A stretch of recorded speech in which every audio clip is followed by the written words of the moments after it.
का पेपर होने वाला है, उसमें ये मॉडल पेपर जो है वो यूपी बोर्ड के द्वारा जारी किया गया है।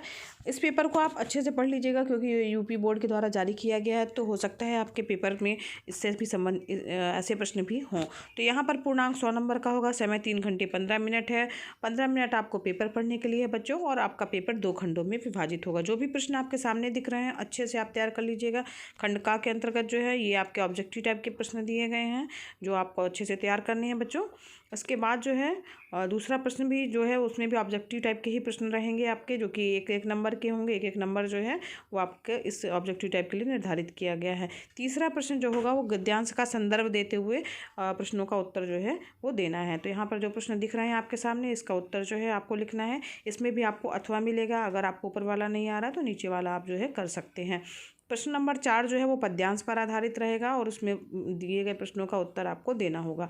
इसमें भी आपको अथवा जो है मिलेगा। जो भी आपको सही लग रहा है, जो आपको आ रहा है, उसको जिसके प्रश्नों को आप अच्छे से दे सकते हैं उसके उत्तर आप इसमें लिखिए। प्रश्न नंबर 5 जो रहेगा वो लेखक का जीवन परिचय देते हुए उनकी कृतियों का उल्लेख करना है। तो यहाँ पर जो है लेखक दिए गए हैं, और इनके लिए सीमा भी, शब्द सीमा निर्धारित की गई है 80। तो यहाँ पर जो है 2 नंबर जो है उनकी कृतियों के लिए हैं, और 3 नंबर जो है उनका जीवन परिचय देने के लिए हैं। इसी तरीके से कवि का जीवन परिचय देते हुए उनकी कृतियों का उल्लेख करने के लिए भी 5 नंबर निर्धारित किए गए हैं। शब्द सीमा 80 है, यानी आपको 80 शब्दों में ही उनका जीवन परिचय देना है। यहाँ पर 4 दिख रहे हैं बच्चों, चारों को आप तैयार कर लीजिएगा। एक बार अच्छे से पढ़ लीजिएगा, ज़रूर एक चारों में से एक ना एक होना ही चाहिए। अब इसके बाद जो है कहानी के तत्वों के आधार पर पंचलाइट और बहादुर कहानी की समीक्षा जो है करनी है, जो कि आपको 80 शब्दों में ही करनी है। उसमें अथवा भी दिया गया है। नेक्स्ट क्वेश्चन है क्वेश्चन नंबर 7 जो है आपका, वो है आपका खंड काव्य के आधार पर जो है प्रश्न का जो है किसी जो दिए गए प्रश्न है उनमें से किसी भी एक प्रश्न का आपको उत्तर लिखना है। शब्द सीमा इसके लिए भी 80 निर्धारित की गई है, और यहाँ पर अथवा भी दिया गया है। तो जो आपको आ रहा हो वही आप जो है वो करिए। दोनों प्रश्न करने की ज़रूरत नहीं है, और दोनों प्रश्न भूल कर भी मत कीजिएगा, क्योंकि हर खंड के जो है कॉलम बना होता है प्रश्न के नंबर लिखने के लिए। तो इसलिए जो है एक ही खंड आपका चेक होगा। एक खंड में जो है उस प्रश्न के एक ही बार नंबर चढ़ेंगे। खंड का खा की ओर बढ़ते हैं, जो कि आपका है संस्कृत गद्यांश से संबंधित। इसमें इनका संदर्भ सहित जो है हिंदी में अनुवाद करना होगा। यहाँ पर आपको दिख रहा होगा, इसी में ही श्लोकों का हिंदी में संदर्भ सहित अनुवाद करना है। तो यहाँ पर अथवा भी दिया गया है, जो आपको अच्छे से बन रहा हो वो आप कर सकते हैं। संस्कृत में उत्तर देने के लिए है किन्हीं भी 2 का आपको देना है।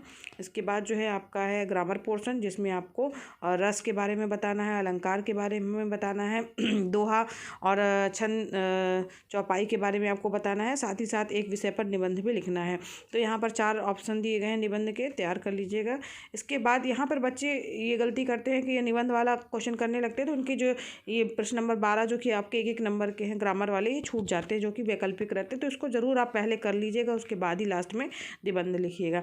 तो इसमें जो है आपके संधि से संबंधित क्वेश्चन, समाज से संबंधित क्वेश्चन और रूप से संबंधित क्वेश्चन जो है वो रहेंगे, जिसमें बहुवचन, एकवचन वगैरह जो है वो बताना होगा। लकार हो गया, पुरुष वचन लिखना होगा। ये सब जो है सरल क्वेश्चन रहते हैं, विकल्प भी दिया हुआ है, तो यहाँ पर उनको आप कर सकते हैं। फिर यहाँ पर प्रत्यय, एक शब्द का प्रत्यय आपको लिखना रहेगा। किसी भी ऑप्शन भी है, 3 दिए हैं, एक करना है आपको।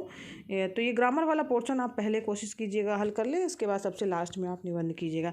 तो इस प्रकार से बच्चों आपका ये पेपर हिंदी का आ सकता है। सभी इंपॉर्टेंट क्वेश्चन हैं, क्योंकि ये बोर्ड के द्वारा जारी किए गए हैं, तो इनको अच्छे से तैयार कर लीजिए। Best of luck for your exam.